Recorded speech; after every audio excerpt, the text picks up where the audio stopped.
जौनपुर में एक दिवसीय दौरे पर पहुंचे प्रदेश के डिप्टी सीएम केशव प्रसाद मौर्य ने जनपद में समीक्षा बैठक किया। इस दौरान अधिकारियों से वार्ता कर जनपद की प्रगति के बारे में जायजा लिया। साथ ही उन्होंने पत्रकारों से बात करते हुए कहा कि केंद्र सरकार के 9 वर्ष सफलतापूर्वक पूरे हो गए हैं। इसके उपलक्ष्य में कल से महा जनसंपर्क अभियान चलाया जाएगा। उन्होंने जौनपुर की जनता को धन्यवाद दिया। इस दौरान उन्होंने पत्रकारों से बात करते हुए सरकार की कई जन कल्याणकारी योजनाओं के बारे में बताया। साथ ही प्रधानमंत्री आवास योजनाओं के लाभार्थियों को प्रमाण पत्र व मकान की चाबी भी वितरित किया। मीडिया से बात करते हुए उन्होंने कहा कि 2024 में सपा, बसपा और कांग्रेस बिल्कुल सफा है और चारों तरफ भाजपा का कमल खिलता दिखाई दे रहा है। उन्होंने कहा कि जल्द ही जौनपुर का मेडिकल कॉलेज चालू हो जाएगा।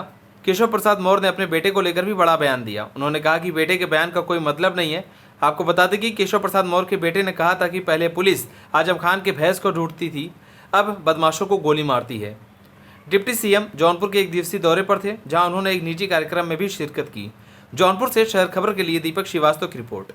भारतीय जनता पार्टी की सरकार चल रही है और गर्वपूर्वक मैं कह सकता हूं कि 9 वर्षों में माननीय मोदी जी के नेतृत्व में जो केंद्र सरकार के माध्यम से कार्य हुआ है, भारत में के इतिहास में तो कोई दूसरा है नहीं, लेकिन विश्व के किसी देश के नेता ने इतना अच्छा, इतना श्रेष्ठ, इतना गरीब कल्याण, किसान कल्याण, महिला सशक्तिकरण, युवाओं के उज्जवल भविष्य के लिए जो काम किया है, उसका जिस क्षेत्र में हम लोग नजर दौड़ाएंगे उस क्षेत्र में कीर्तिमान स्थापित हुआ है। तो सबसे पहले तो मैं जौनपुर की धरती से केंद्र सरकार के 9 वर्ष पूरे होने पर प्रदेश और देश के जनता को बहुत बधाई देता हूँ और पूरे विश्वास के साथ यह कह सकता हूँ कि जैसे अभी हम लोगों ने